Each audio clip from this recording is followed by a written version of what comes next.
Selamat pagi anak-anak, apa kabar kalian semua? Semoga semuanya tetap dalam keadaan sehat dan tetap semangat dalam mengikuti pembelajaran jarak jauh pada hari ini. Nah, hari ini kita akan mulai masuk pada pembelajaran subtema 3 pertemuan yang kedua. Nah, sebelum kita memulai pembelajaran, ada baiknya kita berdoa terlebih dahulu.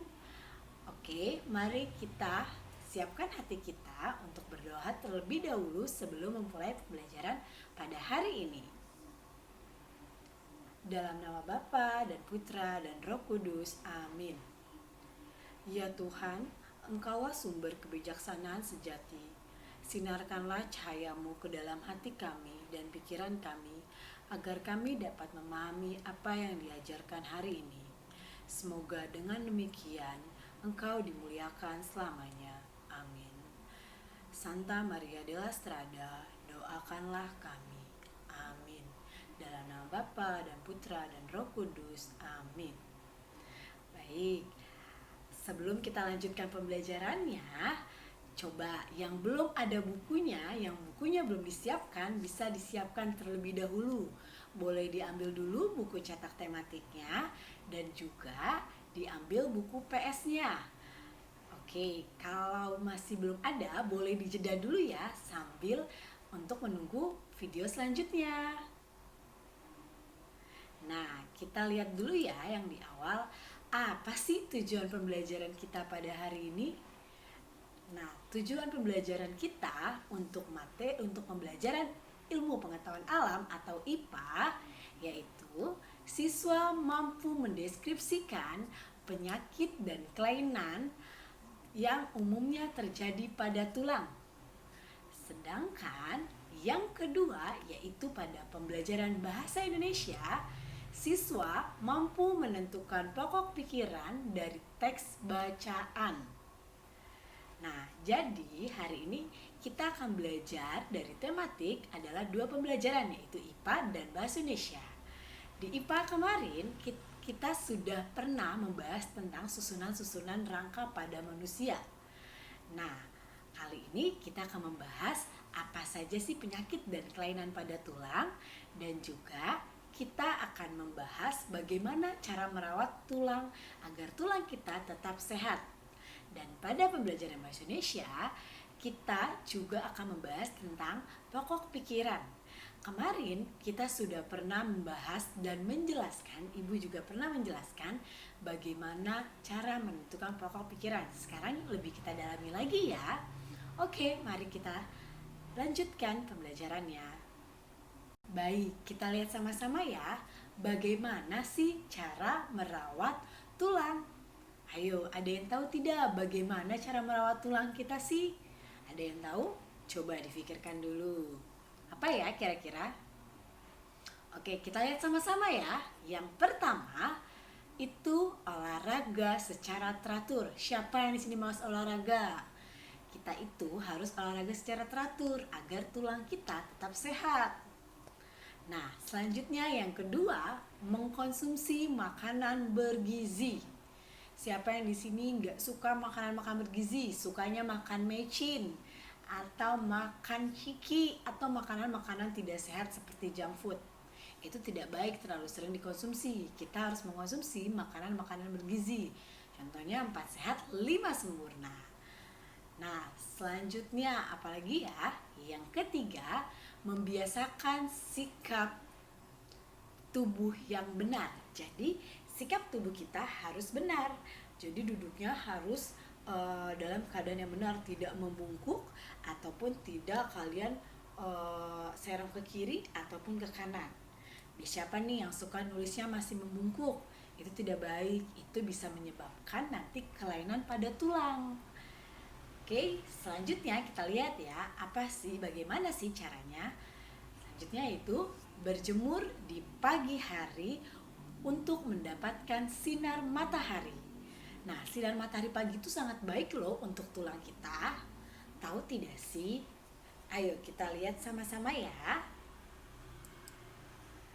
Nah, tahukah kamu? Tahu nggak ya?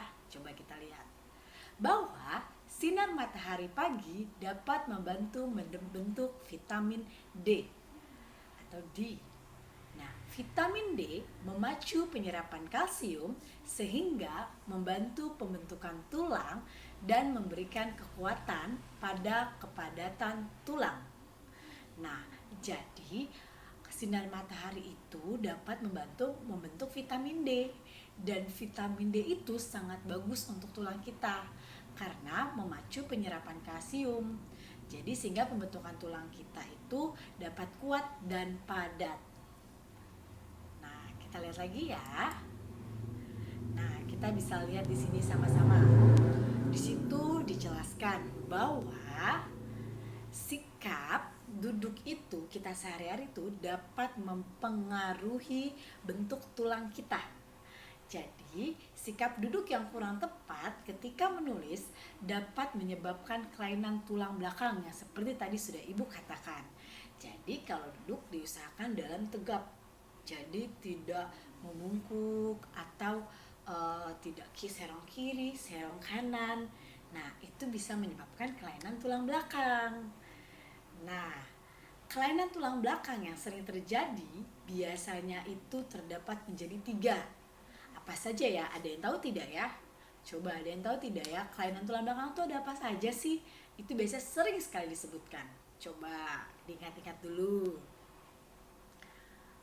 Oke, kita lihat selanjutnya ya. Nah, di sini kelainan tulang belakang. Contoh kelainan tulang belakang. Yang pertama kita lihat sama-sama ya. Ayo dilihat dari gambarnya, ini apa ya? Ya, ini adalah kifosis, kelainan tulang belakang, kifosis. Apa sih itu kifosis? Kifosis adalah kelainan tulang belakang sehingga membentuk tulang belakang membengkok ke belakang. Jadi kayak membungkuk seperti itu. Siapa yang suka nulis membungkuk tuh? Nah, selanjutnya yaitu, ayo ini lihat gambarnya. Apa ya? Apa kira-kira? Ya, itu adalah lordosis. Apa sih lordosis? Lordosis itu bisa dibilang kebalikan dari kifosis. Lordosis itu kelainan tulang belakang sehingga bentuk tulang belakang membengkok ke depan. Jadi, kalau kifosis membengkok ke belakang, lordosis membengkok ke depan, seperti yang ada di gambar. Nah, selanjutnya apa ya? Ya, coba dilihat dari gambarnya. Ini apa ya kira-kira? Ya, ini adalah skoliosis. Skoliosis seperti huruf depannya adalah S. Apa sih skoliosis itu?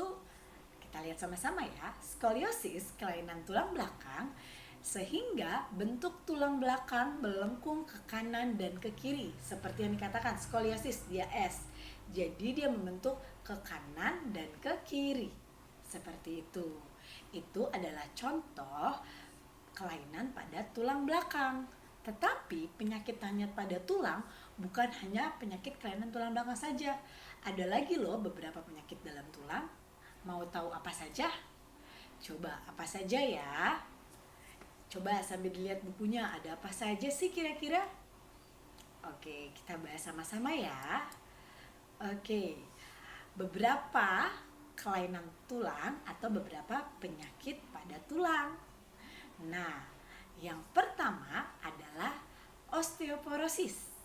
Osteoporosis adalah gangguan kesehatan tulang karena kekurangan zat kapur atau kalsium sehingga tulang mudah retak atau keropos. Jadi, seharusnya tulang-tulang kita itu padat, tetapi karena kurangnya zat kapur atau yang disebut dengan kalsium, tulang-tulang kita itu ada rongganya, jadi dia mudah retak dan keropos seperti itu. Nah, yang kedua yaitu polio. Apa sih polio? Polio kelainan tulang kaki yang disebabkan oleh virus hingga pertumbuhan tulang tidak sempurna pada masa kecilnya. Jadi pada saat kita kecil kemarin, pertumbuhan itu tidak sempurna. Itu adalah penyakit polio. Jadi biasanya itu dia bertumbuhnya itu tidak sempurna. tidak sesuai pada seharusnya, seperti itu. Nah, yang ketiga, ini sering sekali terjadi, banyak yang sudah biasanya merasakannya, yaitu adalah rematik. Apa sih itu rematik? Rematik adalah penyakit nyeri pada persendian. Oke, kita lihat lagi ya. Ada lagi, kita lihat. Yaitu kita lihat TBC tulang. TBC tulang adalah penyakit yang menyerang tulang yang menyebabkan tulang menjadi lemah dan bernanah. Oke, selanjutnya infeksi tulang. Infeksi tulang disebabkan oleh masuknya bakteri yang berasal dari infeksi bagian tubuh yang lain melalui aliran darah. Jadi biasanya infeksi tulang itu berasal dari luka dalam tubuh kita, tetapi tidak kita bersihkan. Jadi dia terkena kotoran yang menyebabkan infeksi sehingga menjadi infeksi tulang juga. Jadi kalau punya luka itu juga harus hati-hati, harus segera diobati. Seperti itu. Oke, sampai sini semuanya paham? Ibu berharap semuanya paham. Oke, kita lihat ya untuk selanjutnya. Yuk, mari kerjakan soal latihan IPA di buku tematik halaman 73 bagian C. Kerjakan langsung di buku cetak ya. Kerjakan tabelnya sesuai dengan yang sudah Ibu jelaskan tadi, beberapa penyakit kelainan pada tulang. Nah, kalian kalau sudah selesai mengerjakannya, tidak perlu mengirimkannya kepada Bapak atau Ibu guru ya. Nanti kita akan bahas di pertemuan selanjutnya. Jika sudah selesai, maka waktunya kita untuk break time terlebih dahulu. Ya, waktunya adalah untuk break time, untuk istirahat terlebih dahulu. Jadi, kalian boleh istirahat dulu. Dan video ini boleh dijeda, boleh makan dulu atau minum dahulu. Oke, jika sudah selesai break time, kita akan melanjutkannya untuk pembelajaran selanjutnya. Nah, kalau sudah selesai untuk break time tadi, silakan buka kembali buku tematik kalian, buka halaman 73. Dilihat halaman 73, dilihat bagian D-nya. Di situ ada beberapa gambar. Silakan kalian mengerjakan tugas halaman 73 langsung di buku cetak bagian D. Kerjakan menggunakan tulisan tegak bersambung. Ingat ya, menggunakan huruf tegak bersambung. Tulis yang rapi dan harus bisa Ibu baca ya. Setelah mengerjakan, silakan memfoto hasil pengerjaan dan diupload dalam folder penilaian yang sudah disediakan di Google Classroom. Selamat mengerjakan, kerjakan dengan teliti dan rapi. Terima kasih. Semangat ya, tetap jaga kesehatan dan semangat selalu. Tuhan Yesus memberkati kita semua. Dadah, sampai berjumpa di pertemuan selanjutnya.